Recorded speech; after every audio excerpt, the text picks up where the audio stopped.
Hello and welcome to the CEEMAN Lounge with business leaders. We will talk today about the CEO perspectives of how the business graduate of tomorrow should look like to be able to deal with the current and future challenges. My name is Olga Veligurska. I'm the director of CEEMAN, and it's my pleasure to welcome you today with us.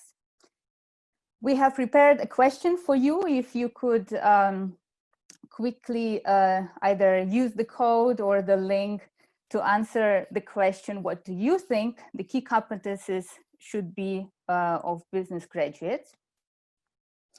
And I will just say a couple of words about CEEMAN and who we are before we start the panel.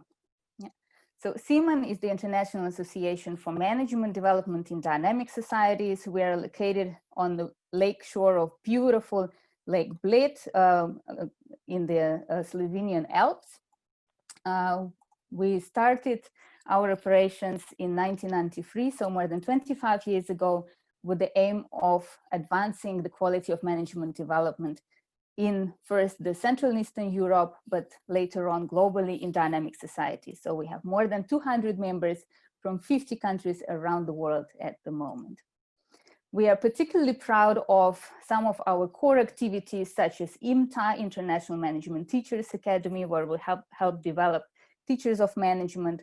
We also run seminars for program managers and administrators, international conferences for deans and directors of business schools and universities, and of course, the quality accreditation of business schools and universities, where we put particular emphasis on relevance as well as excellence of management education.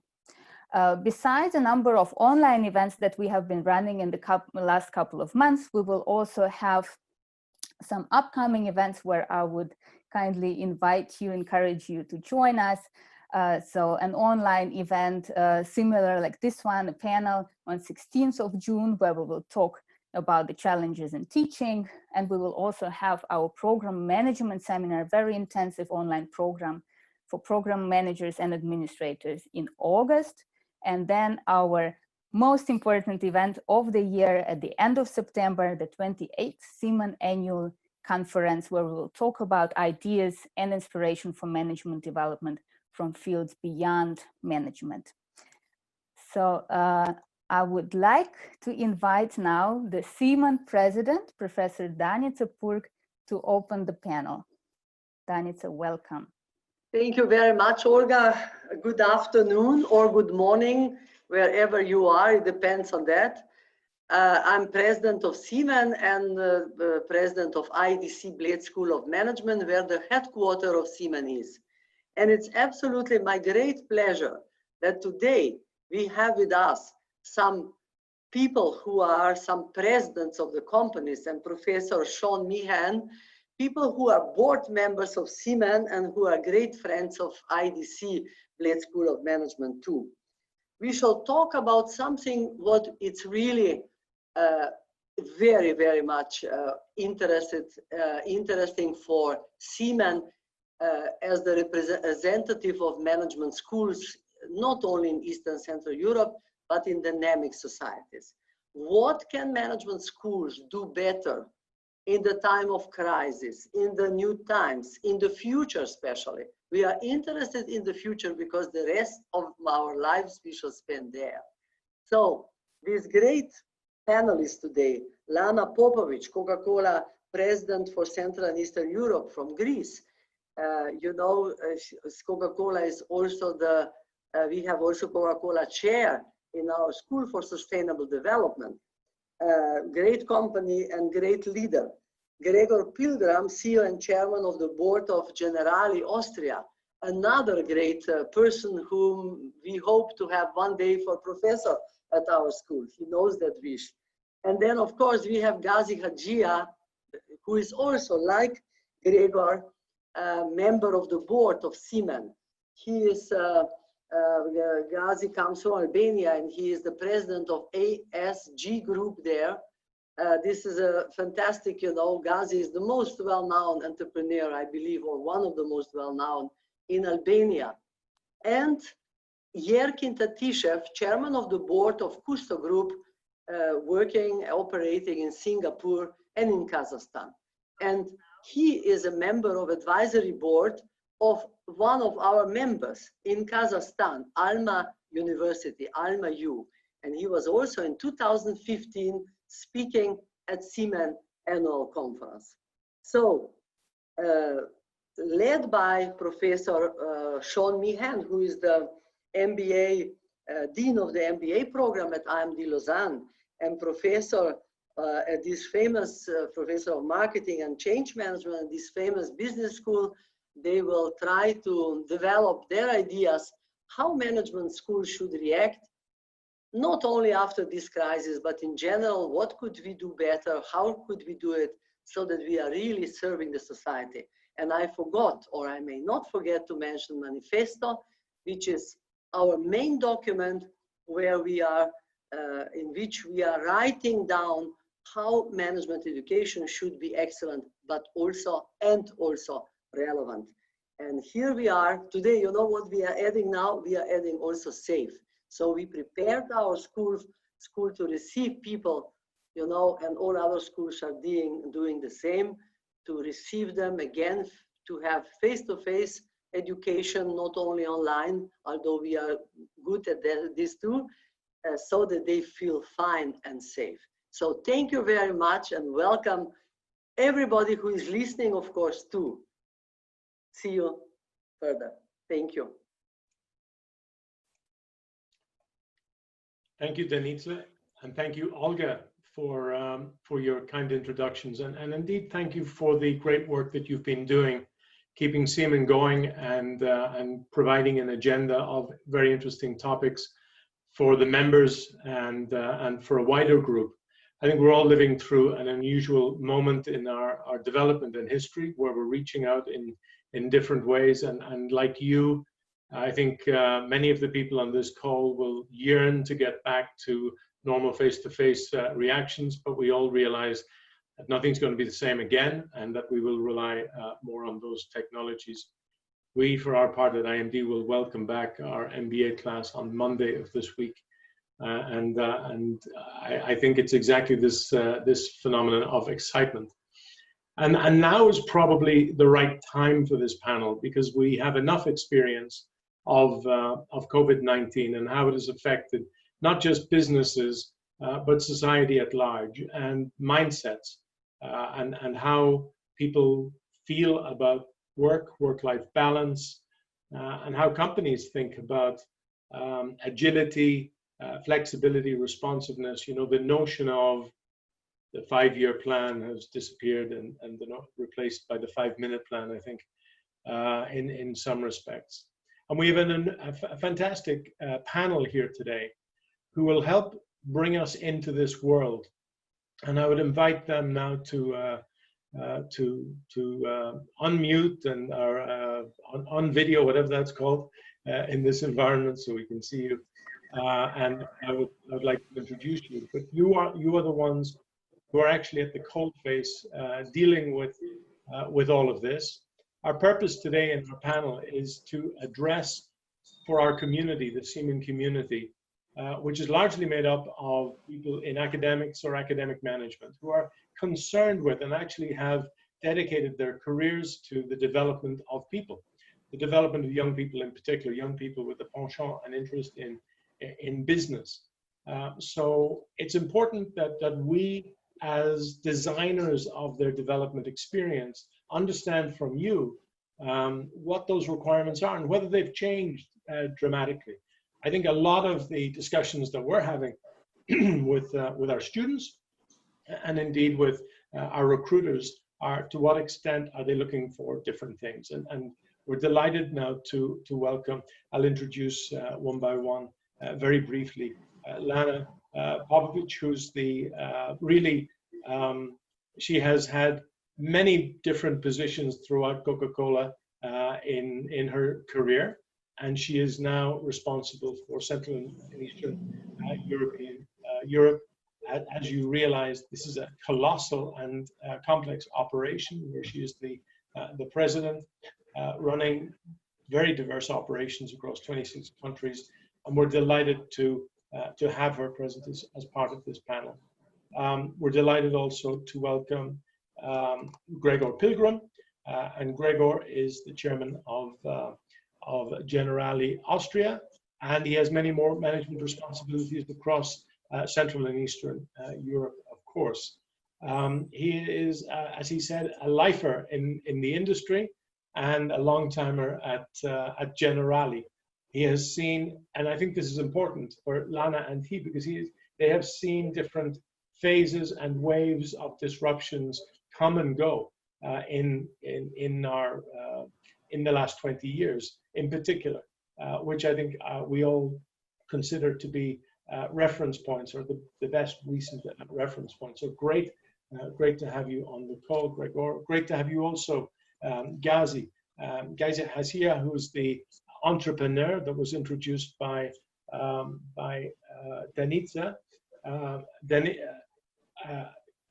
Gazi, as an entrepreneur, is involved in many different businesses, from car hire to car distribution to distribution and sales. But mainly, his main passion, if I may say, his main passion and focus is on the travel business, where he is probably one of the most significant operators in all of Europe, not just in Eastern Europe, of bringing in tens of thousands of tourists from Asia to our shores every year. And you know, he has had a particular, I would say, lens on this COVID crisis, and I think he will have some interesting insights for us as well. Thank you for being with us, Gazi. And welcome also to Yerkin, who's the founder and chairman of Kusto, who is really a powerhouse in Kazakhstan and well beyond. He is a transformer of mining operations, former state mining operations in Russia, Kazakhstan, and throughout the region. He has interests in banking and in agribusiness, oil and gas. He is now co-located from Almaty to Singapore. Again, with such a diverse set of operations, I think he will have some interesting and unique perspectives. It's also great to have someone coming in from so far away, because I think one of the things we learn from this experience is it's different wherever you are, and it's hitting us at different stages. So different economies are going into it with different reference points. So thank you all for being with us and sharing your time. And again, thank you to Olga for organizing this entire thing. Olga, you wanted to say? Yes, I thought, you know, we introduced the panel, but why don't we say also who participants are with us today? And we are very glad to have with us close to 300 participants from 52 countries, literally all around the world. So thank you so much for joining us. And I would like to run a very quick poll just to see who you are. Yeah, so here it is. Can you see the poll? It's in progress. Yes, and the votes start coming in. So we want to see who do we have with us today more, educators or business representatives. So let's allow a few more seconds for the results to show. Yeah, so maybe Seán, you can proceed in the meantime already, and I'll just share the poll results once they're on. Sure. Thank you, Olga. So let me just open this up, and I think we will, you know, I'll ask you to keep your comments focused. We have a lot to get through, and I really would like to offer opportunities to respond to questions from the audience also. The last few months have been very challenging, I think, for everyone, and I would say we'd like to hear from you. What is your experience of the last few months being? What's the main thrust of your response to this COVID crisis? Just help us get into your world a little bit. We could start with Lana. Oh, hello everyone from my end as well. And thank you for having me today. I just have to start by saying, like everyone else, I went through different phases, different peaks and valleys. as a person and as a leader. It gave me an opportunity to really pause and reflect a lot as I was really navigating through uncharted territories. And so initial sense of fragility and uncertainty really very soon transformed into a conviction that this crisis bears gifts, and therefore we shouldn't waste it. It's also an accelerator for personal and organizational growth. And so fear transformed into a reflection and a conviction to stick with limitations and what we cannot control, and not to stick with it, but actually influence what we can.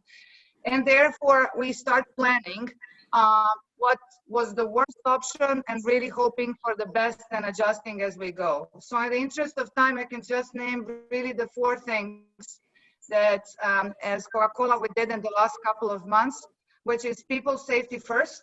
So we started with no traveling and remote working, enabling our people to get both physical and emotional safety.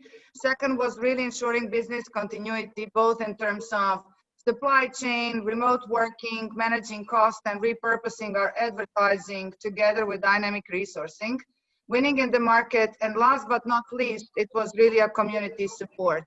So all in all, what I can just say is that in the last couple of months, we once again understood that in the Coke history, this is not the first, and most likely it's not going to be the last crisis.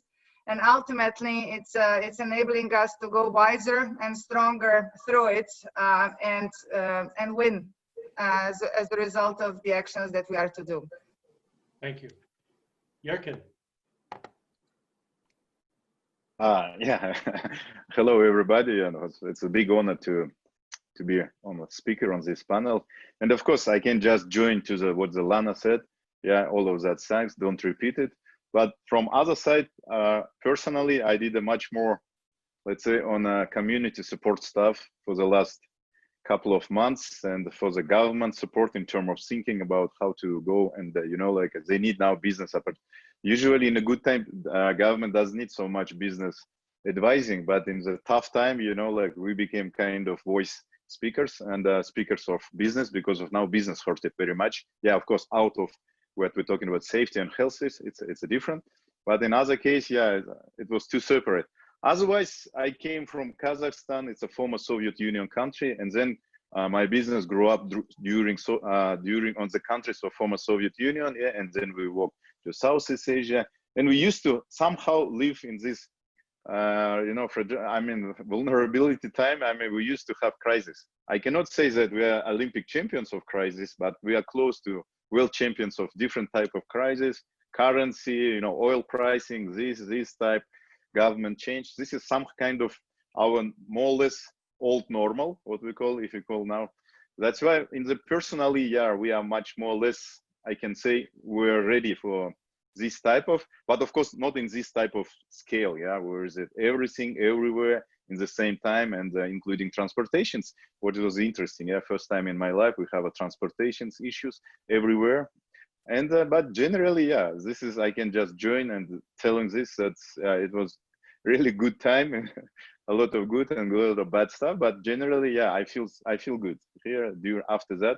And what I understand that, yeah, we should work much more on the community support in terms of thinking, talking, inspirations, and of course acting, because people needs now leadership. I think that any crisis showing that the quality of people and quality, it's based on leadership skills. And this is one of that, I think, lessons we should, because of even now what's happening now with George Floyd things, yeah, from US around the world.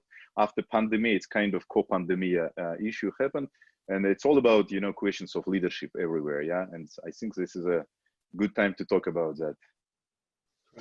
Right, thank you. Gazi. Well, greetings from Tirana, Albania, and thanks, Seán, for inviting in the panel. The first month for me, I lived in 30 days, I lived a whole year, because my main business was affected 100%. So I went from a full schedule, school's full schedule to almost zero in a week.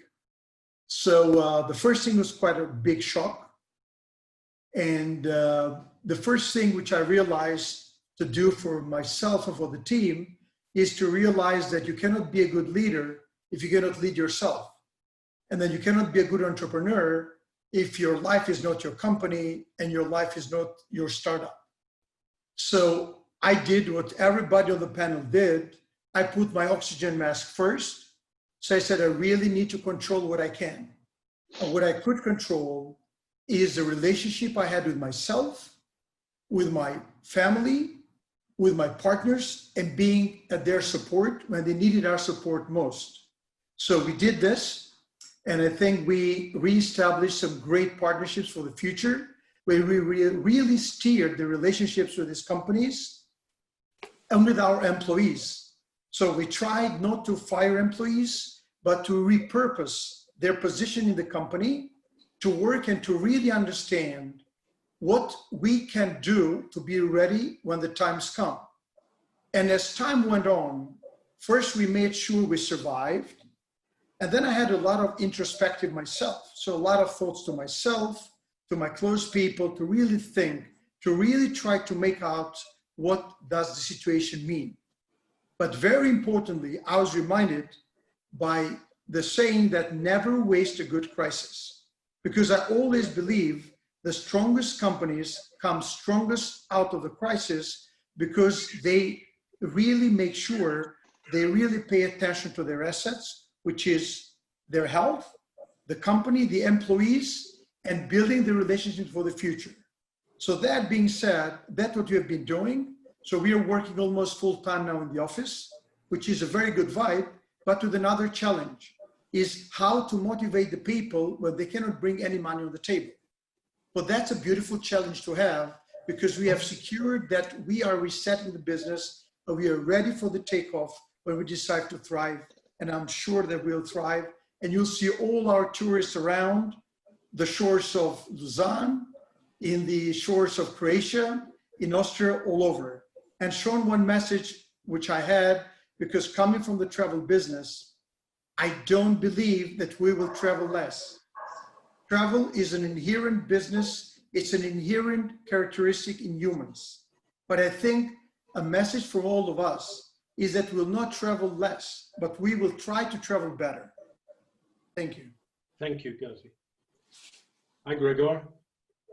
Hi, regards to everybody. Greetings from Vienna. I hope there's not much more to say, but for me, the really interesting one was the time component of this crisis, how fast the things were moving and are still moving, actually.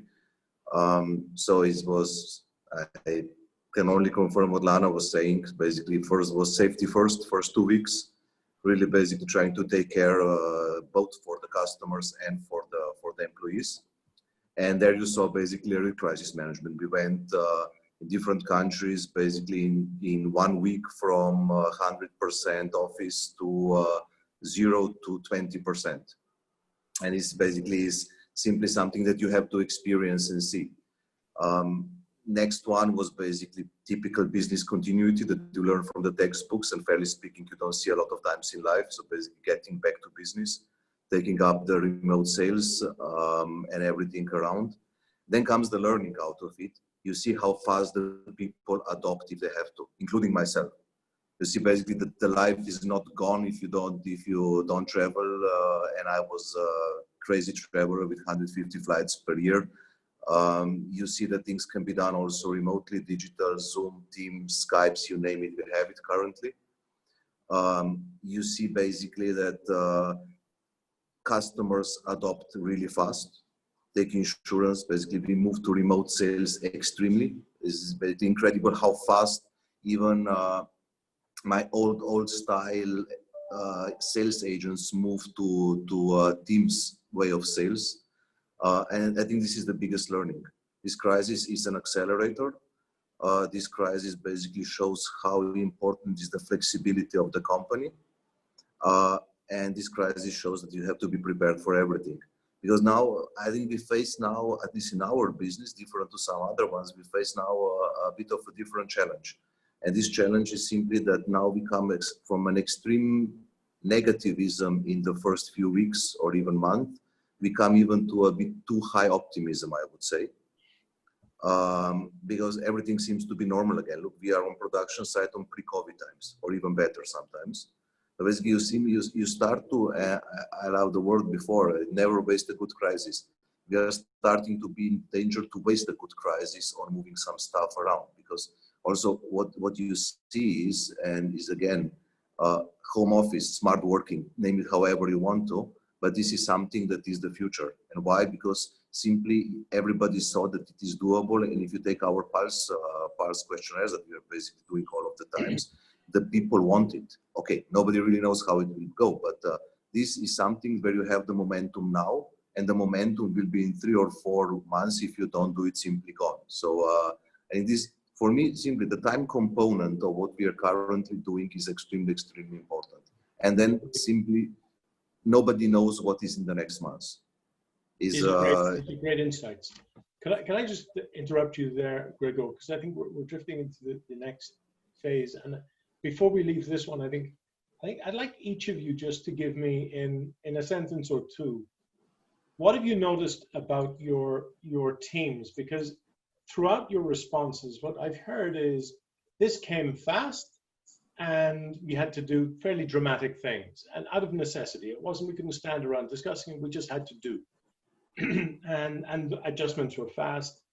And there's lots of individual reflections about, you know, how you coped as a leader, you know, and I think your observations are really valuable. But don't forget, all of our people had to go through this as well. Have you noticed that there are some people with some characteristics thriving in this environment and some that are really struggling? And if you could really help us understand that dichotomy, that would be very, very interesting.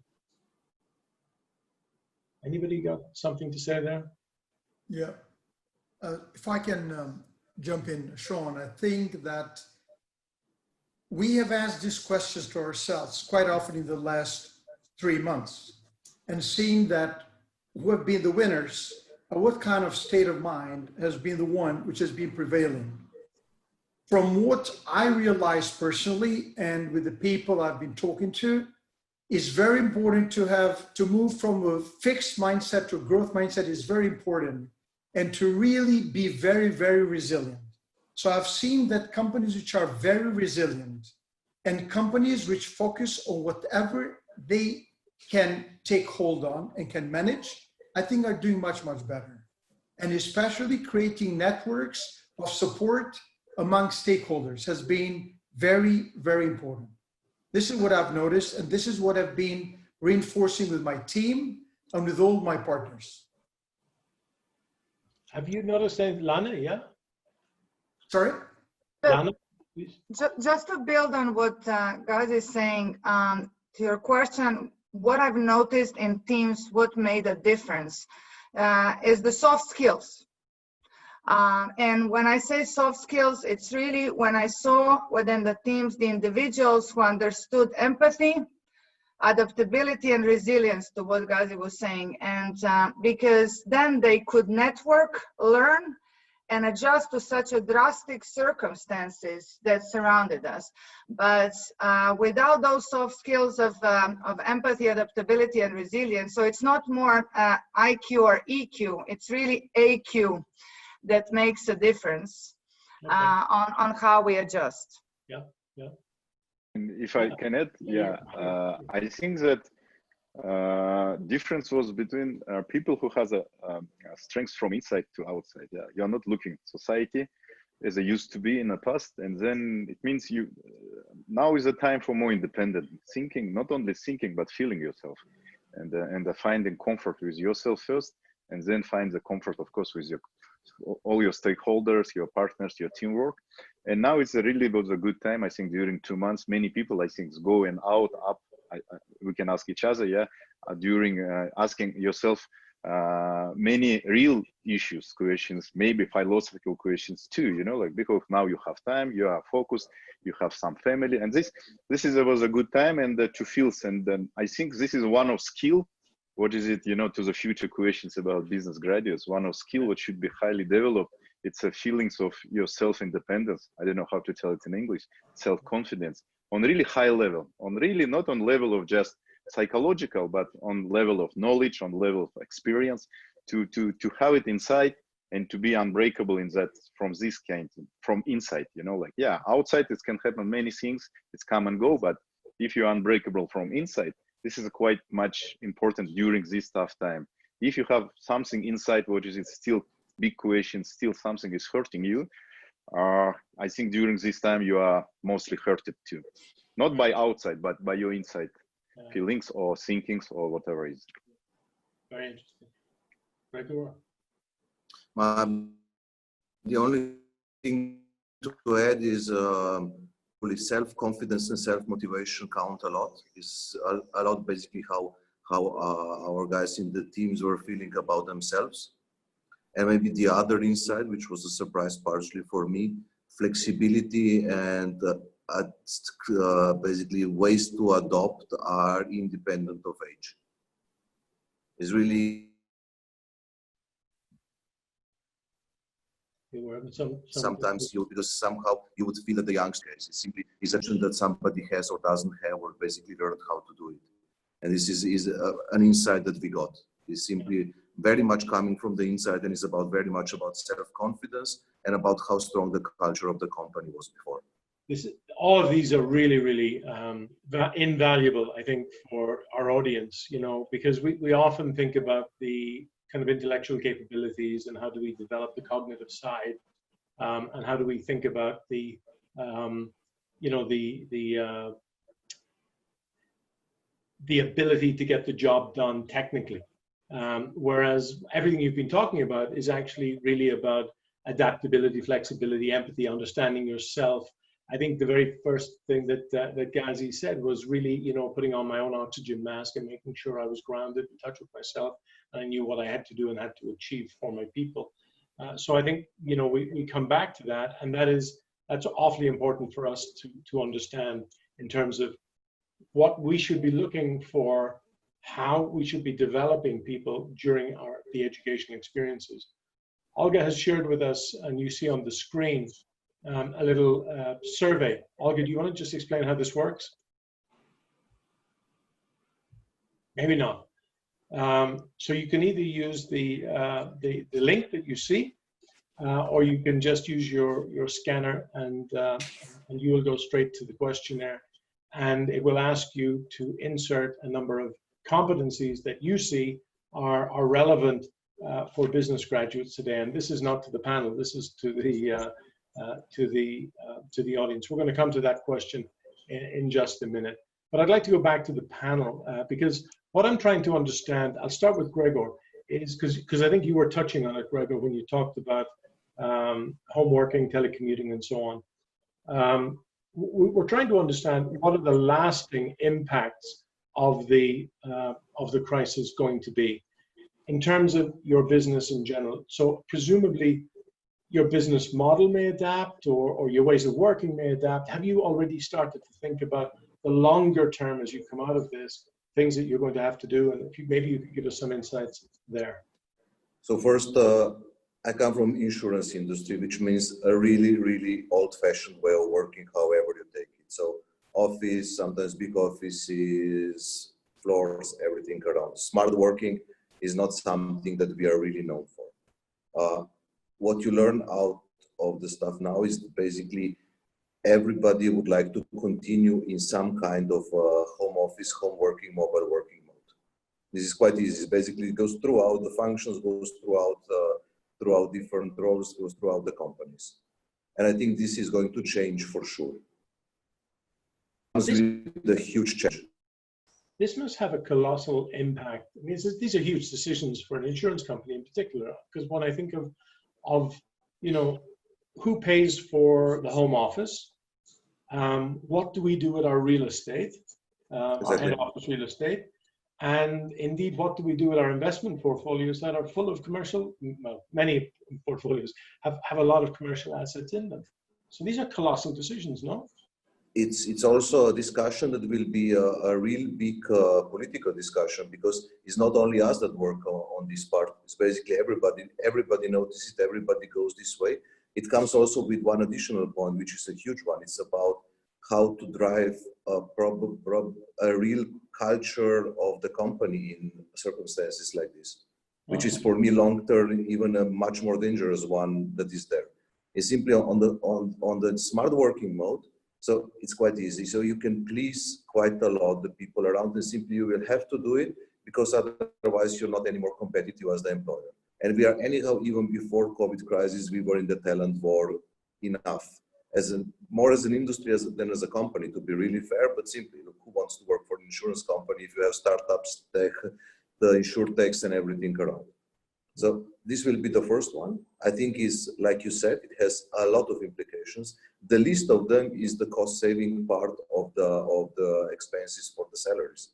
I think it goes basically on how the space is there, how to organize the work, because you need to get the people at least to be around. You need to get the collaborative places. You need to get the technical equipment that every meeting is virtual. All of these things bring a lot of changes together. But the big one, the one that is dangerous and or can make really a change is how do you drive with people being in the office, I go extreme, 2 days per week. How do you really drive a culture of the company and get everybody to be, in our case, a part of the lion? So this is, I think, the stuff that, fairly speaking, I don't have the answers. I know we have a thing to solve, but this is where we are going to head, and this is going to change thousands of things. I gave you the company education part, or basically the schooling part. Forget, in the future, there will be maybe one personal meeting. Everybody else, actually, if you want to have where the highest scores of the service come, is basically on all of the educational schooling part and the stuff. So people really enjoy doing it at home. So let me just follow up directly, and let's move on to this question. How do you think that all of this is going to impact your view on your competency models? You know, normally you would have a pretty good view of when we hire business graduates, either from their undergraduate programs or their MBA or later. You have a view on what a business graduate should bring to your business. You have a view on what competencies they should be. Has that now changed as a result of this? I think we go much more soft skills than before, to be really fair. Is a lot about how you are as a person and how much you can basically motivate yourself and get yourself to be a part of the world like this. Because this is a very easy, there's very easy ways how to escape responsibilities in this way. And there is a very easy way how to show yourself and how to move on the things. But it's a lot about your internal motivation and drive, and basically being able to be flexible enough to work in the world like this. Of course, on top of all of the artificial intelligence, digital, and all of the things that will be now even more important than they were before. But if you ask me, it goes really about self part of the thing. And you know, Olga is just showing us the responses from the group, and maybe prompted or anchored by the discussion we've been having. We're seeing flexibility, resilience, and empathy being the main things that business graduates are going to need to have. You know, I think also, you know, around the periphery, you can see that there's a lot of the traditional things that we have, or you could say modern management things we have. So in addition to a zero-based mentality, in addition to an analytical thinking, you have things like zero-based mentality, taking quick decisions, taking critical decisions. And that's something I can resonate with. You know, getting younger people to make and take responsibility for big decisions where they understand consequences is sometimes not so straightforward. But let's go to some of the other panelists. Very quickly, Gazi, could I ask you, when you think about competencies and what you're looking for, do you think that has changed for you? I want to address it very quickly, this question, Seán, from my perspective, with one foot in the business world and one foot in the educational world as a co-founder of university. Right. So I've really visited in this month, and I've seen that there need to be extra competencies from the graduates we need and from the people we hire in the company. And I think that one of the most important things is that in the future, we will need people who not only analyze data, but people who are capable of drawing insights from whatever they have and to make informal decisions. And at the same time, this has been on, but now this is more so with what we're passing through. We need people who are creative problem solvers and people who can work across lines in different cultures, but very importantly, because uncertainty, I mean, life by definition, inherently, life is uncontrollable and life is unpredictable because by the very definition, the future has not arrived yet. And what we went through, it really demonstrated that. So I think very important is to really have graduates and people whom we hire in our jobs to have people who will work from first principles when they are confronted with situations which they have never visited before. So people who can utilize the principles of life and what we have learned so far in order to utilize for solving problems of the future. And I believe that, I mean, all this in a way will really be needed skills, added skills for the graduates of the future. Thank you. Yerkin, what are you seeing? When you talk to your talent managers and so on, are they suggesting to you a review of competence models? Yeah, in terms of soft skills, I think it was a lot of good right stuff. What was on the what we see everybody on sharing list, and I think I can support many of them. Yeah, many of them is technical. Yeah, it should be done. This is no doubt. Yeah, you should as a business graduate, so it doesn't matter what your level, you should have it. Of course, your level of skills can be different. Yeah, from 1 to 10, but it should be. Yeah, it should be much more stronger.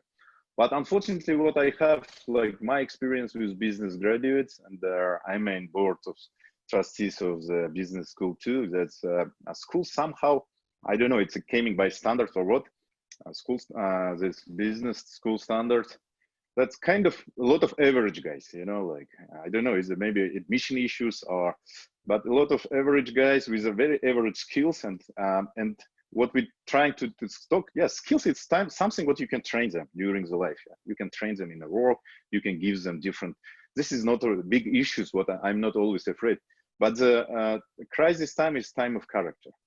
And this is a character stuff, I don't know how business school can teach it because of it's used to start from families and school time. I mean, you're growing with this to create your character, yeah. And of course, when that Gazi said about creative mentality, creative problem solving, creativity, it's things what you should learn from childhood too. You know, not to be in the box, but I don't know that for a few years in business school, can you be learned for that? But at least you should be focused on that, yeah, you should, if you have box, broke it. If you have not box, but okay, develop it on higher level. But many stuff, what I feel that it should be based on characters.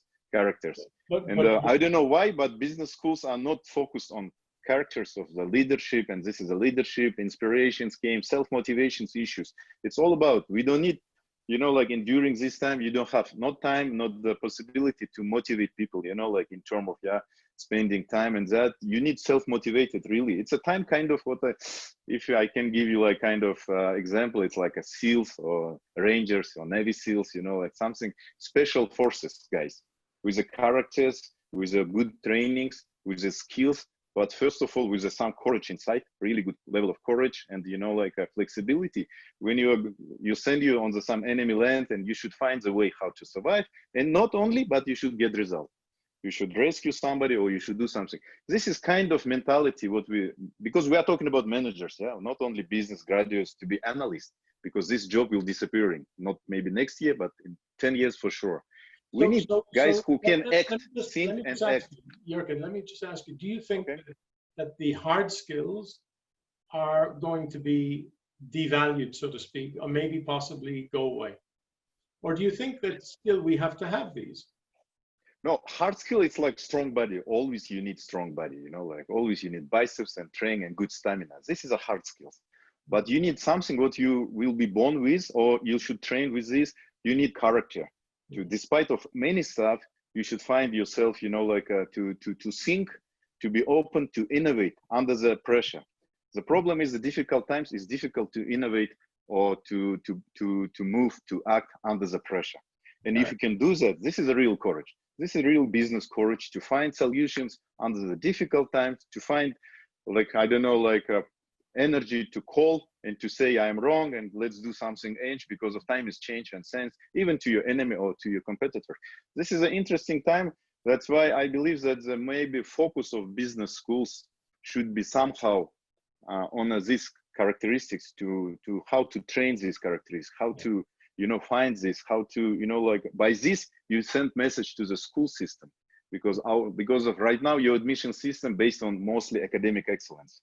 And what I see right now, and I'm in school business too, yeah, as my charity project, but that's the current school system doesn't matter in any schools, they're all the same. They are mostly focused on academics, but not soft skills. But that's level of soft skills we are talking about, it should be in school from day one, yeah, when the 6 years old guy came, you should train them soft skills first. And based on that, he learning everything and he has this on high level. And of course, when you come to business school or university or higher, will be sharpening your blade, you know, but we need blades, you know, like we need to sharpen these blades in business schools. But somebody bring you not a real quality blade, what you can do, you know, nothing, it will be just hammer. But this is kind of idea. This is, but if you can understand, if I'm, you know, my English maybe not so perfect sometimes, yeah, I cannot explain. Yeah, I think very, very clear. We'll forever, we will never forget the blades.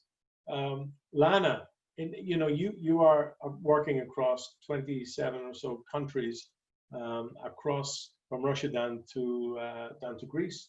Italy, Greece. What are you seeing in terms of the competencies that are changing? Are your people saying we need to dial up in future? So we know what's getting us through the crisis, but we're thinking as we plan for the future, because this affects us as business schools, of course. We need to be thinking about the issues that Yerkin has just articulated. What are you thinking about changing? It's really not only the business schools. I think the business world is today thinking on what the new world and what the future will require. And that's why I really believe before talking about the competencies, whether they're the soft skills that we've discussed here or the new behaviors, I think that we need to be clear on what does it mean not to waste the crisis, because then this will inform all the models you want to fine-tune or radically change. And for me, it all starts that we are going to become learning organizations, where it's not about learning in business schools and learning at work and learning in programs. It's really about a constant learning and then unlearning what is not relevant anymore and then learning again. And it's going to be via virtual sessions for reskilling or upskilling, but it's also going to be a combination of live and virtual. So learning is something that is here to stay regardless of any VUCA, any disruption, or any crisis that we are currently experiencing. Second one, and I think Gregor alluded to it earlier, the remote working is in some ways here to stay. Personally, I believe at least for Coke is going to be some combination of working remotely, but more importantly than working remotely is how do you create network organization? So that's another ground for then skilling or the competencies that you need, because network organizations really, in my view, the look of success is how do you work remotely or being physically distant, but then closer than ever. So that's the objective. How do you overcome these obstacles? And we will need to learn the ways how, so that you can create the winning platforms of being closer than ever while being remote. And then third, and I think that also we talked a lot about character or inside out. I really believe that purpose will lead individuals and organizations. And so the third big learning for me is that purposeful organizations, whether they're the startups or the big multinationals, that's going to be the driver. And if we walk the talk on how do we bring this purpose to life, whether it's the individual character that will know how to react in crisis or an organization that it's not going to be shallow but driven by purpose, that's another required skilling or upskilling. And we talked soft skill. I can just add a couple. I think that behaviors needs to be taught as well. And this is really about, if you ask me, curiosity, inclusivity, and I would say agility. Because if we are not wandering, exploring, business schools needs to teach how to reimagine, think of an unthinkable, embrace magic as part of your vocabulary. We're not going to be really seeking for fresh ideas, and that's not a skill. So curiosity as a behavior, inclusivity as a behavior, which is really about how do you utilize collective versus an individual knowledge. And I really believe in one sentence which says teams are the new heroes. So how can you teach in business universities that it's not about what you know, but how can you create a multiple through network or through team? And then agility I talked about earlier. But that's something that I believe that in Coke we're for sure going to work on. But I personally, I believe that it's embedded in every leader, including myself. So as Lana, I will be learning and relearning this, what I just mentioned. So a very quick one. And we haven't prepared or scripted this. Very important. You're about to take a course, or rather you identify a need for learning in the next 12 months. You say to yourself, it's part of my ongoing, the way I like to live as a manager. I look forward 12 months and I say, okay, in 12 months time, I am going to know about or be more practiced in or proficient at something. Mm. What would that be? I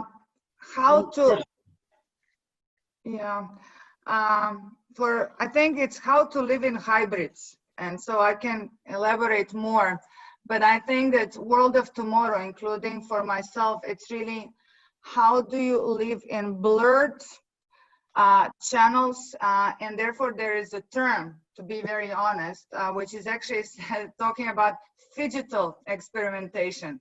And so what I would be learning is really how do you leverage those technologies, partner with the technologies as well as experts to really, for myself, learn how to create those experiences. So that's where I think that all of us need to learn how to bring together what is the expertise of the past versus what the future brings us. So I think that personally, I would never apply for the course which is one way anymore. And that's also my big advice for the business schools. There is no one-way communication. I also don't believe really in only self-directed learning. I really believe in the real problem solving and experimentation, and therefore I'm saying about the hybrids. How do you leverage technologies to learn through experimentation and to develop those elements or models in your mind, how to pivot, experiment, and learn. Great, thank you. Gazi, please. I just would like to build on what Lana just said right now. If there was one course which I'd love to be part of, and I'd love to hire the graduates from this program, would be how to have a course on how to co-create the future, the new normal. Because we hear a lot about creating the new normal, but I don't hear much about co-creating, where we are contributing, where we are revisiting the customer, we are revisiting the new product, we are revisiting the new value, what's the value added, the communication of this way of this value addition we make, and the new, let's say, the new characteristics which we need from these people. Because I'm really troubled by that there's so much being said, written about creating the new normal. But if we don't bring the same stakeholders on the same table, so views from everybody involved to reimagine the future, which you hope will be. Okay, thank you. Gregor, if you had the chance now for development, what would it be? This goes being a more old-fashioned guy. This goes really digital, artificial intelligence, ecosystems, all of the psychology behind understanding the thinking of the users and everything around. Simply, I think we need to still understand this not physical world to know how to manage it. And this goes both customers' behavior and behavior of our teammates around. This is something that in any case we need to simply to do. I think is somewhere that we still need to learn a lot. I would go there. Thank you. Interesting. Yerkin. Yeah, I can maybe go more classical. Yeah, that is before. Yeah, a lot of I do travels, business travels. Yeah, and meet the teams, and we do meetings, we socializing, we talking, and then you observe. I mean, this is my was type of intuitive management. Yeah, observations. You look at the people, you feel chemistry, and you understand some questions, and you know how and where is the problems and how to solve it. Yeah, during this time. Now you cannot do this so often, at least in the next few years. I think it will be limited. Yeah, a lot of travels, and then if the course, I can go for some more, maybe some psychological stuff, more empathy stuff, more to feel people, because now we see each other right now like a five persons on panel. Yeah, and that's how to feel yourself, how to understand it more. You know, like during this short time of, let's say, 30 minutes or 1 hour talks or whatever it is, but it's all limited, and it's no time for socializing, chemistry stuff, you know, talk in the evening about family, and then you understand how the people are. And now for me it's now it's became one of the, let's say, things what I should learn next year, how to, you know, observe from the old digital stuff, but observe like people character, people soul, you know, feelings, and that, I don't know, like including, you know, like in the personal stuff. And because of anyhow, whatever we do in our business models, whatever we think about artificial intelligence, yeah, like it's end of the day, you know, management system, it's a people there, how they think, how they are, you know, like what they're thinking, yeah, what they're feeling. And this is for me right now, yeah, it's like one of the good challenge. So, you know, as I listened to the various inputs, I thought it was what you've presented is, of course, it makes total sense. But now, you know, put yourself in our shoes. Many of the people who are watching, and myself, we are designers of educational experiences, be they, you know, undergraduate, postgraduate, and so on, executive courses. What is the one piece of advice, just one piece of advice that you would give all of us now in the face of all of this and the clear need for change?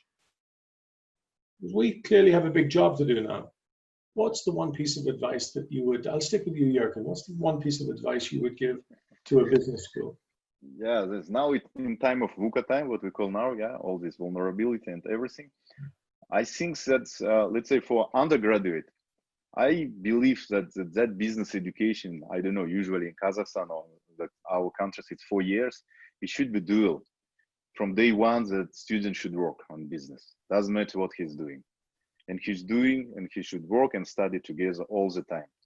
And he's less focusing on the cases what came from the past, on Coca-Cola or in Generali. Yeah, even it was 20th century, so beginning of it. Now is it, but cases what's happening right now in his company, in his society, or in the companies what's around it, in this, and then this kind of dual practice theory stuff with undergraduates. I think this is a way how the business school can change the learning. Otherwise, 4 years of theory doesn't mean that during this time where everything is changing so fast, so differently, and so, you know, like it will be like waste of time for many hard skills. And of course, focused on soft skills during time of learning, you know, like, but high level of soft skills. I'm talking about really mastershipping. Mastershipping, it's not just, you know, no level of communication. It should be really high level of communication or collaboration or whatever, creativity, this type of stuff. This is my, and for, of course, for master school, for masters, I can, you know, advise that program should be much shorter, much cheaper, much deeper, because for you, don't allow young people to come, yeah, may accept more experienced people who is more or less knows what they want. And then, you know, like do it shorter, do it deeper, but do it cheaper in this way. And of course, put online stuff inside, because of they are all smart, mature people. They can work during this. And I'm talking about offline time. Yeah, if it's offline, but online time, of course, it can be in this case opposite. Every day, 15, 20 minutes, and it's much easier way, you know, like when you can learn during long time, but by short intervention. But when you come to their working, like for the week or 2 weeks, or Should be something like a special Navy, you know, like a camp, whereas if during 1 month they can produce, you know, like a really strong guys. This is a kind of my advice can be. I mean, if we are not discussing like content, I'm talking about this is a more process stuff. Yeah, fascinating. Gregor, what's your advice to business schools in the face? I think it's not so much about what to teach, because I think the topics did not change so much from the pre-corona times, and exactly that you had digital and all of this already basically on the agendas. I might be a bit, because the logical answer would be agility, but I don't think it can be taught on a business school. Students have to be aware that things are there that you will need to give you, where you need to be flexible, I think, but this you will not be able to teach because it's a question of experience. I think I really agree with Yerkin. It is about how you place this stuff. And it's going to be really probably if you to combine with the stuff that we discussed before. So with people being more at home and being more at home office, it really must be a proper combo of online and probably, I like the boot camp stuff. I think this is simply how the things will be going. People will be less physical present, but I think it's still important. On the other side, it has to be much more online and much more distant than it was up to now. Simply the stuff. But from the topics, things did not change so much, at least from my perspective. Gazi, well, how do you see it? I think I'll be very brief, Seán. I think not only for business schools, because we have an audience which represent businesses as well, I'd say that the most important thing is to be agile and be flexible in everything we do. And the second is to really take hold of our own life, because we cannot manage our own life. We cannot manage the other activities where we are actively working in. And very importantly is to see that as a personal, let's say, as a personal growth moment when we revisit the elements of the business model. So by business schools being closer to the industries of the future, like pharmaceuticals, biotechnology, by really understanding what will be the needs of these industries, which we think are crisis resistant in a way. And by really revisiting the whole digitalization and transformation, I think that's based on even the hard subjects, the hard skills, which I think should be the core. They should not be changed. Thank you. Lana. I agree with my panel colleagues with everything that's been said on the ways of the education and on what you need and how to adopt the online and the offline, where I would just build that I personally believe that your content is still old-fashioned. It's to build the strategic and analytical thinkers and the leaders of the old world, but you need to build the leaders of the new world. And to Gazi's point, it is on us or them tomorrow to create it. And therefore, I think you need to marry your formal education and your functional, rational knowledge that you're teaching in the curriculums together with new behaviors and the soft skills that we've talked about. You need to find ways to cultivate the resilience, the courage. And I think all of this you will be able to do by running more of the experimentation in your curriculums and problem solving, because the leader of tomorrow cannot delegate leadership. The leader of the past could. And the leader of tomorrow really needs to start from himself and from the soft skills. So you better find a way to incorporate it in the content and not only teach the hard skills. Great, thank you. I found that inspirational, frankly, also deeply challenging, and for obvious reasons, representing somebody who's full-time in a business school and has my head very much anchored in our world. But that's really a good provocation and very important for everybody here in the audience to hear. Business people and business school management. I'd like to just have a quick look at some of the questions that have come in, and let's share those with you. And there's some overlap inevitably. We've talked about, you know, the need for a change of business model already, so I won't really ask you to dwell into that one, because I think that's really, you know, we are talking about that constantly. Key competencies. What business schools offer in terms of critical thinking programs in the face of uncertainty? I think, Natalia, I'll answer that one. I think business schools for a long time have used pedagogy and pedagogical design rather than content per se to create uncertainty amongst cohorts. So, you know, surprises, creating conditions which are not very easy to prepare for, and asking for simulated decisions under those conditions. And I think, you know, people can learn a lot about themselves in that way.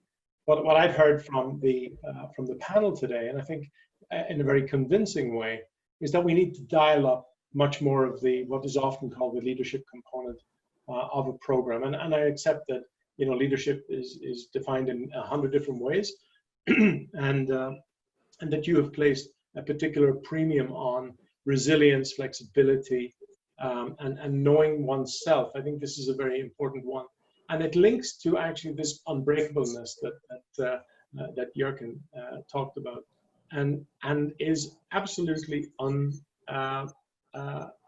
you cannot separate it then from what Gregor was proffering, which was, you know, we need people who are strong, need people who can take responsibility, make decisions, and work in this new way. And I think the advice that you give vis-a-vis how these things should be taught is tremendous and very important for us to reflect on. And so I think that Natalia, I think that is a beginning to address your question. We have a question about digitalization is basically for all the people, not just for, you know, the Department of Digitalization or whatever it is. Do you think that do we all agree? I certainly agree that digitalization is not a departmental imperative or an expert imperative. It is everywhere across the business, and therefore every employee needs to understand what's capable. Needs, you know, one of the companies I was working with a few years ago, they took their top management. It's a bank, a big bank, took their top management to Silicon Valley to start the process.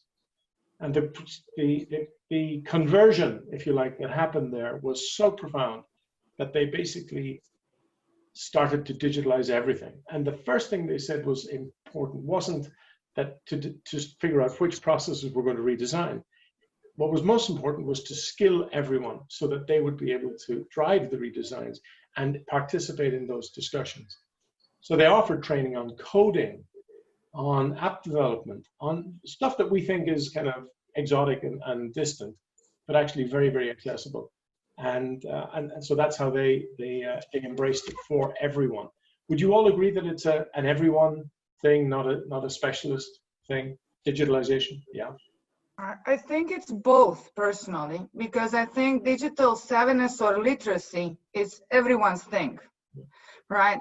And I don't believe in digital as a function. I believe that it is across the organization. But then there are these centers of excellence or expertise that is fueling the learning, and that's in the sense it matters or belongs to a small part of the organization and the experts. But overall, I believe that tomorrow we'll need to have a digital twin of the organization. It's for everyone, not for few. Yeah, thank you, and I agree with you, and I see heads nodding there. So I think we're on the same page on that. There was another big thread to our discussion here, which is about courage and character. And you've all talked about it in different ways. How the heck do we develop that? How do we, you know, what can we do to develop that? Or do we just accept that it is born, or by the time we see students at the age of whether it's 19 or whether it's 30, that character issue is already there? Or is there something that you think we could be doing that really helps? I think it comes also with the broadness of the knowledge. I'm a huge believer in case studies. So it's quite easy. The more you get from the real world, the more things you see, and the more you get used to that, you have to observe all the time what everybody else is doing and simply learn from the pluses and minuses and also from the mistakes. The more you will be sure of yourself, and the more you will see that the things are basically this is a kind of character building. Because it is partially a part of the character for sure, but partially really something that you need to see and you need to learn out of it. So for me, the more real experience you get, the more you see around, and the more cases can be shown, the more will be of this you will see around. It's quite easy for. I don't think there's any other big recipe into the topic. Yeah. If I may just add one thing, and then I'll stay quiet. Have a course for daring creators. And I fully agree with Gregor that it's more you expand knowledge and business case, but then give them problems to solve. Make sure that they pivot. And then ultimately teach them how to go for progress rather than perfection. That's courage in business world. So if you not only teach them other business cases, but give them problem that they will fail or succeed and fail again, I think the course like that would prepare characters that we need in business. Yeah. Sorry if I jumped into someone's word. Apologies.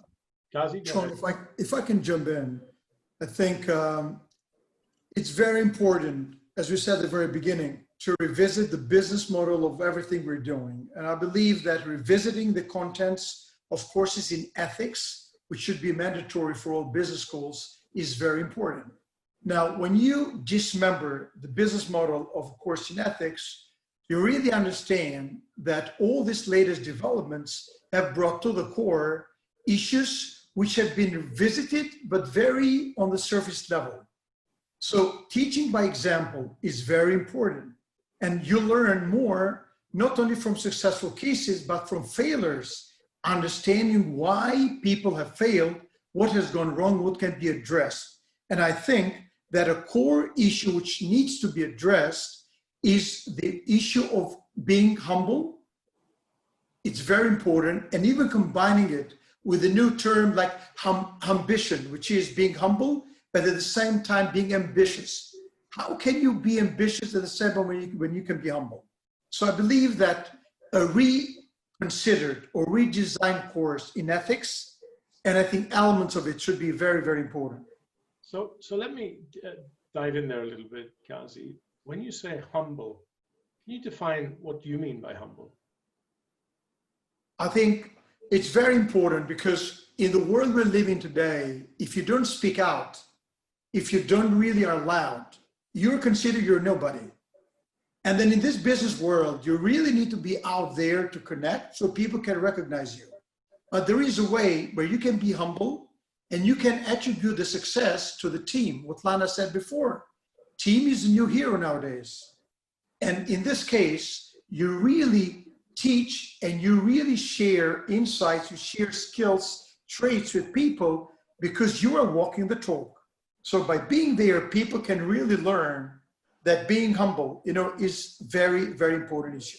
But being at the same time, looking at the bottom line, making your profit is not a shame. So being humble, but at the same time, making it successful, they can coexist and they can live together. Now, thank you, Gazi. Yerkin, does that sit well with your model of Navy SEALs and blades and It's sure close. Yeah, it's sure close. And I believe what the business schools can do that's enrich some culture of your students. Yeah, it's a cultural value stuff. Like a culture value stuff. What you can really I cannot say that. Of course, it should be already some value. It should already some basement. Yeah, and adding to what the Lana said that even schools should be project-based learning. They cannot be now all style schools. Yeah? And in Kazakhstan, I opened that school. It's a project-based learning from day one. And you see that how children are changing. But when you're a student in business school, of course, schools with all their, let's say, capabilities and professors and the libraries and this all the knowledges of the world, you know, like for the past centuries, they can enrich really students in terms of values and culture. And this is a help him to go to the world, you know, like, of course, some hard, some soft skills on good levels, yeah. But when he will be linked to the world culture, on world values, really right stuff, I think this will help him, you know, like to navigate during difficulties time. You know, like not just, you know, right now, what is your best, let's say, if you have a rankings of business schools, of course, how much money you make in next 3 years after business school, something like that. I mean, I don't think this is a good, let's say, good ranking to as a value your student, you know, like how much money you make, you know, like as a drug dealer, I can make millions. But I mean, is it, it's not something, what is it really, I think, at least after pandemic time, what we should focus on, you know, like a balance sheet and things like that, and the salaries and things, what is it for sure important. But looks like as that what we discussed all this last hour, yeah, we're talking about a lot of character stuff, a lot of cultural stuff, a lot of value stuff. And I don't know how business schools should redesign themselves, but in terms of this, you should be, you want to be flexible students, you should be very flexible in terms of learning and the processing. You should give a lot of flexibility to your students, to the process, to the content. And things like that is starting from the, you know, like you're like father and son, yeah? And if you're talking about teach by example, you should be quite flexible, adaptive, really innovative business schools in terms of many things, starting from admissions, starting how you talk to your children, to your student, and things like that, I think will help a lot to find out really, you know, like nobody knows what is it uncertainty with us. That's why we can spend time for forecasting or pay some, you know, like Vanga people, you know, like to find what is my future, or we can live today, but be prepared every day, you know, learning, be a researcher in a good way as a science researcher, but in other way to have this curiosity, as Lana talked, you know, to have this child mentality in a good way where everything is new. Yeah. And everything is interesting, you know, like not to be boring, not to be bored by life, but and not to have this stick, not, you know, like what I feel, I do a lot of students meetings, a lot of students of business schools, I don't know others, but maybe too, you know, they're tense, you know, like somehow they feel tensing, I don't know, maybe by environment, by something, by this. It's too much tense is not good to have when you're young student or you're after magister. They should be much more, you know, relaxed in many ways, you know, like really, and somehow you should create these relaxations in your universities in a right way, that relaxations come inside of that students when he comes to the world, he's not tense by himself first. Yeah. And then you, of course, when you're not tense, you can do much more stuff. Yeah. You can do really, you can add value for sure. So, you know, what's emerging is a model of a future leader in our discussion. I think it's one that's pretty interesting. There's a question here, and it's directed to you, Lana, and it really is around this, and it's dealing with the topic that we were talking about there with humility. So I'll just read the question on the idea of the individual versus the collective, because you really did talk about the team as the hero. How do you think specifically we can achieve this in a world where, you know, in recent history, for sure, there are too many examples of the individual, and should we even say the selfish, being pushed forward and rewarded for being outspoken, being dominant, and you know that kind of behavior that we're talking about. How do you, what will change in order to make space for this team as the hero? Determination of leadership. That's what's going to enable it. So I can just talk for Central and Eastern Europe. Until a few years back, in our scorecards, we only had hard KPIs. So business drivers, the P&L impacts, the shares, the brand attributes. And then when you achieve hard data, and it doesn't matter how you achieve it, and it's rewarded, of course, this leads to an example of selfish leadership. But when you put in metrics that you need to be an awesome leader, and therefore we now have a leadership scorecard, in Central and Eastern Europe. And you are evaluated by your team as a leader. And it goes into the ways that you are evaluated. You are having, your career progress, your next steps, you are monetary acknowledged. Then people are motivated to learn soft skills in a very old-fashioned way that they've learned. And I think it's a very good transition so that even for the ones that did not appreciate the hows and they were focused on what's, that you motivate to understand how hows are important. I can tell you that it's a journey, but we are on a journey to create awesome leaders, and we really do have the whole internal curriculum, a leadership program, how to become an awesome leader, and you are judged, 360 on your journey. Fantastic, thank you. Now, again, remember that a rather large number of people on the line here are from business schools. Have you changed your view about how you would use a business school? Do you think you would send more people? Because what you're talking about is there's a lot of development needs, or do you think fewer people, or basically unchanged? How do you feel? What do you think?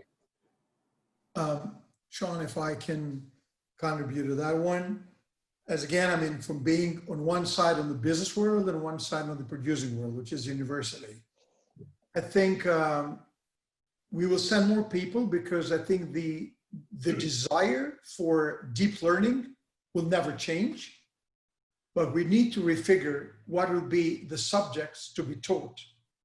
And I think that the need will be there, but I think that the business world will be more proactive in designing of the business courses so that they're co-creating and co-designing it rather than leaving it up to the business schools to do the whole thing and then they get a ready product at the end, which is the graduate student. So by doing this, I think it's a very important thing because even a course, which I think business schools should be starting to teach, something like enterprise risk, is very important. It needs to take the views from all the stakeholders in the game because we need graduates who are not only doing the hard work, but we need graduates who have a better view of the world, who understand geopolitically what's happening around, who have more of a sense of like societal needs. So I think we need an all-around individual, but coming out after this new developments. So in other words, we'll send more people, and as a business school, I think we'll be more ready to hear what the real business needs. So we can really cook, let's say, the products together. Thank you. Gregor. Well, feeling-wise, and this might be a bit biased now because it's exactly maybe on the positive side of the crisis, or really thinking a lot about home offices and everything around. I would say we will send more, but for much shorter duration and in different ways of doing it. So basically, I would rather have now quite a lot of colleagues going through a few short courses or ideas exchanges or whatever it is, than sending a few of them on really top executive programs for a longer duration of time. Because I would like to get this, because there is some downside on the home working. It simply starts to be boring. It's nice with school, but starts to be on one side boring, and you can use one part of this time also for the education. So now using one afternoon for 2 months in a week in a course like this could be something that I think currently would be extremely appreciated. But this is, like I said, take it as a bit of bias and driven by the extreme situation currently. Very interesting, thank you. Yerkin, what do you think? Yeah, I think this is that now in a very, like, it's a popular or it's a right stuff, what's happening in many companies, mentor learning, whereas you have somebody who is mentoring you. I believe that the business school can play kind of this role for our employees in terms of, yeah, what's life learning cycle, you know, like just in time, this is a learning what we're talking about. Just not just based on one course or something what is a long-term. As a business, we can have long-term cooperation with university who can create the program where it can help any leaders, any manager to, you know, go day by day by his own way, yeah, and work with him, you know, like this is a more customized way, where it's not 10 guys or 20, it's a very quite customized, you know, what's a book to read, what course to bring, what couple of hours to talk, what the professors to read, you know, like, and things, and well, what's the problem you have now, and usually not business problem, usually it's always insights problems of the making decisions during and psychological stuff and all in things together. I believe this is a kind of, this is a mentor practice. I don't know how to say it. Business universities can work quite a lot. Even myself, I love, and I have mentor from one university, yeah, old professor. I can talk time by time, you know, like listen to him. It's a kind of sensei, old style sensei type of teaching. But I think it's somehow in the current day with all these digitalizations, it can help you doing much easier, much simpler, but it can be long-term, you know, like it's kind of subscription model, let's call it, yeah. You pay something in a month, but you have all the time, you know, like a university with all his capabilities, business school, yeah, to talk about some issues about self-development or business or this, or discuss or advising. And this can somehow work very customized ways from CEO through all the guys who is the management team, and that this is can be, I think so, this kind of model can work quite and can be quite profitable for in terms of business, because you have a lot of really strong subscriptions and you can bring something. It's kind of Netflix model for business schools. Think about that, you know, like it's a nice model, but you should create content.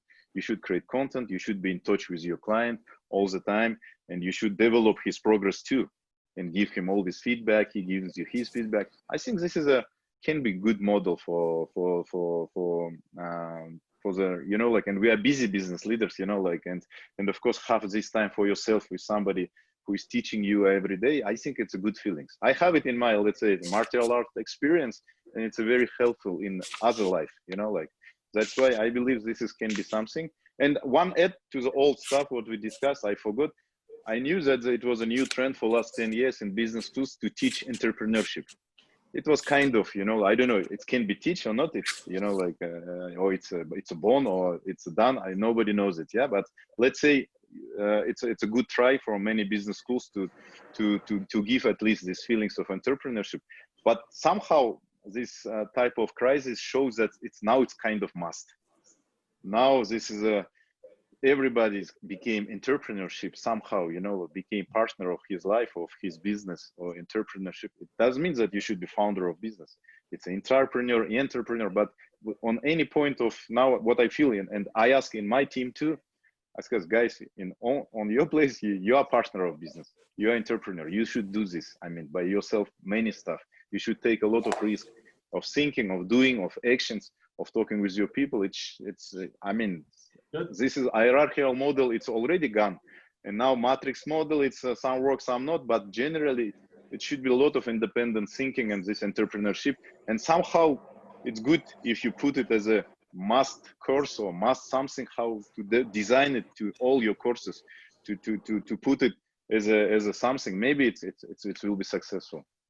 Listen, I think I don't know. This is just advice. Yeah.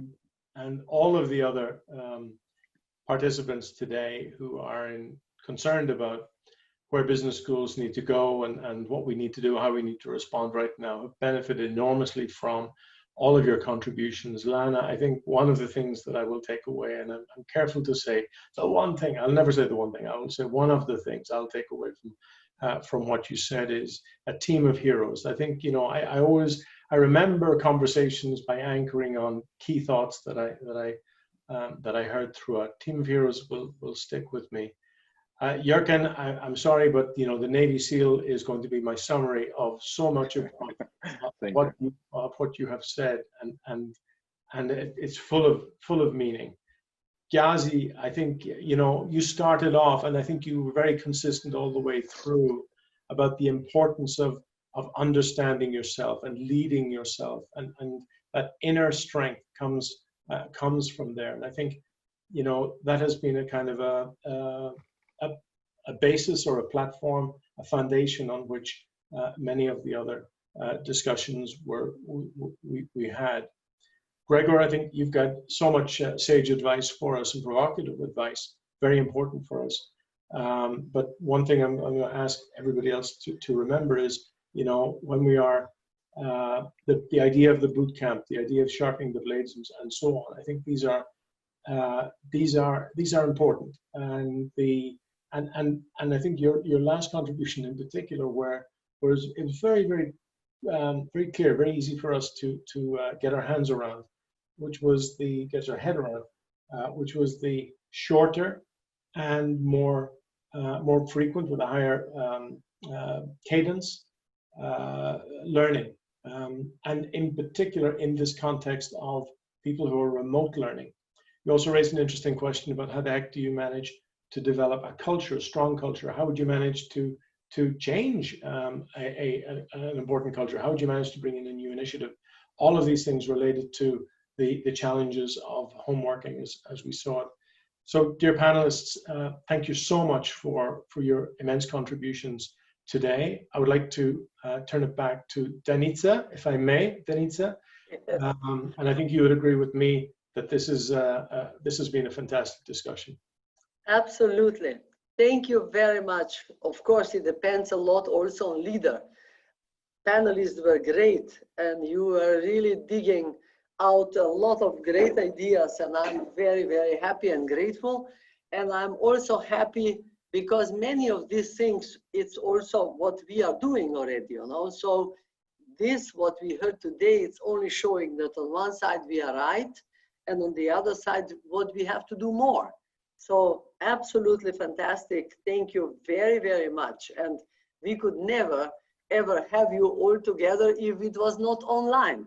So for this, you know, for this, we have to be grateful. I'm often saying we are more a high-touch school, but I'm then saying, adding now in the last time, without high-tech, you know, you could not have high-touch neither. So this was both today, and I think that high-tech will even help us to have more high-touch. So thank you very much. Also, dear board members, and I'm looking forward to seeing you soon again, and in CEEMAN, and meeting you soon, because I hope that the situation will get, at least in the summer, better. So I wish you good luck in all what you do, and I'm sure that we all learned today a lot from you all. Thank you. Thank you, Danica, and thank you, Olga. Thank you, Olga. Thank you, everyone. Thank you. Thank you so much. And Was Good great. together. thanks, Thank you Sean, for for your time. moderating. Thanks, Sean, for moderating. Nice meeting everybody. Thank you. Bye-bye. Thank you.